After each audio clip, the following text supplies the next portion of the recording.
ስፒትማ የሆነ ነገር አለ። እኔ እኮ እንቅልፍ መተኛት አልቻልኩም።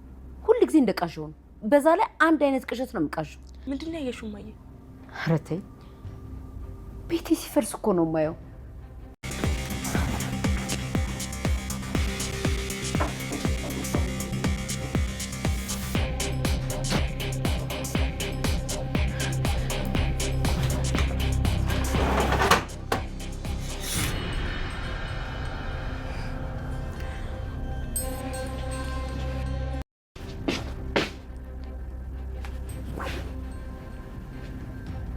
ሰይጣን ምንድን ነው ያደረገችው?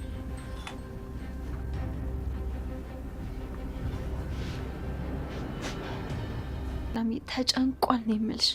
ይኸውልሽ እማዬ አክስታችን በጣም እያስጨነቀችው ነው ይመስለኛል። አክስታችን የእኔ ልጅነት ሳታውቃት ቀርም እና በጣም እያስጨነቀችው ነው። ያወቀች ይመስለኛል። እጅግ የሚገርመው እና እጅግ የሚደንቀው ነገር የመድኃኒትና የወይዘሮ ማርታ የደረጀ ፍጥጫ። መድኃኒት የእህቷን ትዳር ለማፍረስ ጫፍ ደርሳለች።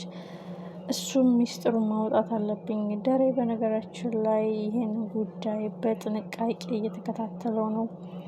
መድኃኒት አሁንም ዳጣን አወጣታ ሚስጥሩን ለማወቅ ያደረገችው ነገር ሳይሳካላት ቀርቷል። ከክፍሏ ደግሞ ድምፅ መቅረጫ አስቀምጣበታለች።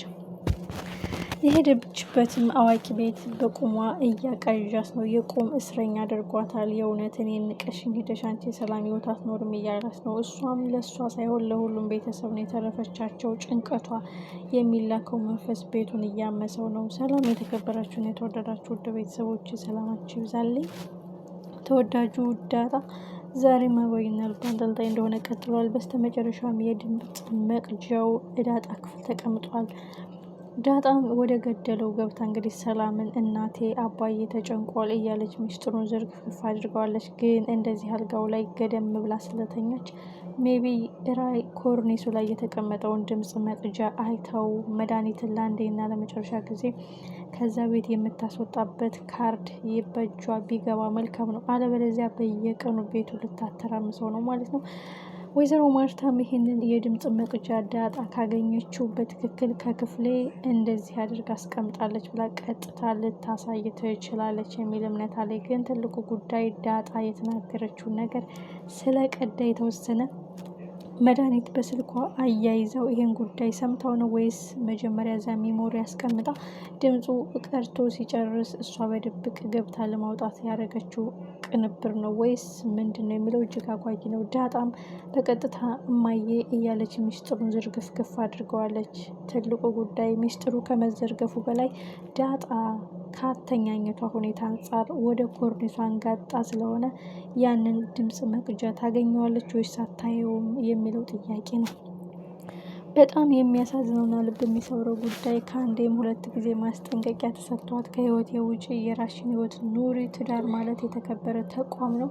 አንቺ ስለጠረጠርሽ ብቻ ተነስቼ ማስረጃና መረጃ አለ ብዬ ባሌን የምፈታው እንደፈለኩ የማጠለጥለው እንደፈለኩቸው የሚሄድ አይደለም። ከኔ ብዙ ተማሪ ትዳር ማለት ትዕግስትና ብልሃት የሚፈልግ ነው። ባገኘሽው ሰበብ የምትለያይበት ሌላ ተራ ነገር አይደለም በማለት ብታስጠነቅቃትም መድኃኒት ግን የጀመርኩትን ሳልጨርስ በማለት ከዳጣ ክፍል የድምፅ መቅረጫ አስቀምጣለች። ዳጣ ሜቢ ጥርጣሬ ቢኖራትም ይህንን ድምፅ መቅረጫ ግን እንዴት ነው የምታየው የሚለው ብዙዎቻችን ግምት አልጋው ላይ ካተኛኘቷ ሁኔታ አንጻር ወደ ላይ ስለሆነ አንጋጣ የነበረው ሜቢ ልታየው ትችላለች የሚለው ነው። መድኃኒት ግን ይሄ ድምፅ መቅረጫ እጇ ከገባ በጣም ቦምብ የሆነ መረጃ ነው። በዛ ላይ ትርምስምሱ የሚወጣበት ነው የሚሆነው። መድኃኒት ውርደቷን መከናነብ አለባት። መድኃኒት ሳትሆን ደረጀ ራሱ ነው ጉዳዩን ማስረዳት መናገር ያለበት የሚሉ ብዙዎቻችን ግምት ነው። ናታንና ዳጣ እንግዲህ እኔ ነኝ በመሀላችሁ የገባሁት፣ መሀላችሁ እወጣለሁ። ናታን አንተ አብጌል እየተስተካከለችና ጸባይዋ እየተመለሰ ስለሆነ እየወደድካትና እያፈቀድካት ነው። ስለዚህ እኔ ከመሀላችሁ ውጣ። መጀመሪያም እሷ ናት የምታፈቅርህ። አሁን ደግሞ አንተና እኔ ብንፋቀርም እሷ ግን ፍቅሯ አልቆረጠላትም። አይቼሃለሁ፣ ሰምቼሃለሁ የተባባላችሁትን የተነጋገራችሁትን። ስለዚህ እኔ መውጣት አለብኝ ከእናንተ ህይወት ስትል ለናታን ነግረዋለች። ናታንም ዳጣ ደግሜ አልነግርሽም፣ እንደውም ይፋ እናውጣው ፍቅራችንን ልናባየ እንንገራቸው። እኔ አንቺን ብቻ ነው የምወደው፣ እሷን እወድሻለሁ ስላለች ብቻ እሷን ለማጽናናት እና ነገሩን ከጭንቀት ለመገላገል የምፈልገው ስበብ ነው እንጂ የእውነት ትሪት እያረኳት አይደለም። ስላቀፍኳት ብቻ ወደድኳት፣ ፍቅሯን ተቀበልኳት ማለት አይደለም ብሏል። ሌላው ወይዘሮ ማርታ እንግዲህ አቢጌል ከዚህ ሁሉ ጭንቀት ወደ ውጭ ሀገር መሄድ አለብኝ ብላ የወሰነችው ውሳኔ እኔ እናትነትሽን የኔ እናትነትን ሰርዘሽ አንቺ መውጣት ከፈለግሽ ውጪ፣ ማን አለኝ? የአይኔ ብሌን አንቺ ነሽ፣ ማረፊያ አንቺ ነሽ። ውሃም ውሃ ናት፣ እሷስ ማን አላት? ሌላ ታናሽ ያላት ታላቅ ያላት እህት ወንድም ከዚህ ሀገር አትወጭም፣ አለበለዚያ የኔን እናትነት ሰርዘሽ ነው በማለት እንግዲህ እንዳትወጣ አስጠንቅቃታለች። በጣም የሚያሳዝነውና በሚሰብረው ጉዳይ ግን የናታንና የዳጣ ጉዳይ ነው።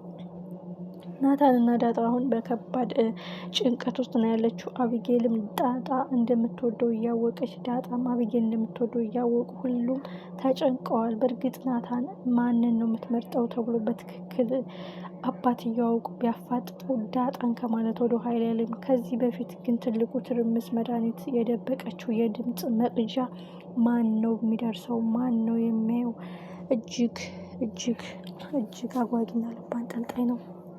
ይህ የድምፅ መቅጃ እስካሁን ያወራችውን ዳጣ ሚስጥሩን ሁሉንም ሪከርድ አድርጎ አስቀምጦ መድኃኒት እጅ ገባ ማለት የተቀጣጠለው ቤንዚል በላዩ ላይ ሌላ ቤንዚል መድፋት ማለት ነው። መድኃኒት ደግሞ በቃ ማረጃ ነው እንጂ የምትፈልገው ዛሬ ነው ነገ ነው ይሞታሉ ወይም ይጨነቃሉ ወይ ድንገት ይወድቃሉ አትልም። ዝም ብላ ነው ዝርግፍ የምታደርገው። ምክንያቱም በቃ ሰውን ማዋረድ ደስ የሚላት ማለት ነው። ግን የሄደችበት እርኩስ መንፈስ እየተከተለ መልሶ እግሩ ጋር መጣሉ የማይቀር ጉዳይ ነው። እሷ ለተንኮልና ለሴራ የሄደችበት ለራሷ ነው የሚሆናት ማለት ነው። ጎዳና ላይ እስከ መውደቅ ያበቃታል። ሁልጊዜ እርኩስ መንፈስን ስንከተል አወዳደቃችን የከፋ ነው። ደሬ እንግዲህ ቤቱን በጸበል አስረጩት ብሏል። ወይዘሮ ማርታ ግን ይህንን ዳጣ ያንን ካሜራ አግኝታው ለወይዘሮ ማርታ ከሰጠቻት ቀጥታ ቀይ ካርድ የምታገኝበት ይሆናል። ደረጀን በቀላሉ አይተዋትም። በቃላትና በግልምጫሽ አላስቀምጥ ብለሽናል፣ ጭራሽ የድምፅ መቅጃ እሷ ክፍል። ይህ ምን አይነት ድፍረትና ውርደት ነው? ማርታ ያላረገችውን ዳጣ ቀርጣሻለች ብለሽ የሰራሽው ሴራ ሳይሳካልሽ ደግሞ በዚህ ምን ልታወጭ ነው? በማለት አቢጌል ያንን ሚሞሪ ሰታ እንዳሳየችው ሁሉ ይህ ውርደቷ የመጨረሻ እዚያ ቤት የመቆያ አንድ ድል ይሆናል ማለት ነው። የናታንና የዳጣ ጉዳይስ መጨረሻው ምንድን ነው? ናታን እንግዲህ አንቺን ነው የምመርጠው፣ አንቺ ነሽ የኔ እናት፣ እኔ ሚስት አንቺ ነሽ የልጆች እናት ቢላትም አቢጌልን ታፈቅራታለች፣ እሷን ታፈቅራለች። ራስ ወዳድ ነኝ እኔ፣ ከመሀላችሁ ልውጣ፣ እኔ ከኋላ መጥቼ እንደዚህ መሆኑ ከባድ ነው፣ ራስ ወዳድነት ይታይብኛል በማለት በጣም ተጨንቃለች። ናታንም ይፋ እናድርገው፣ እንደ ግልጽ እናውራው ቢላትም አቢጌል ግን በፍጹም ብላለች። መጨረሻው ምን ይሆን?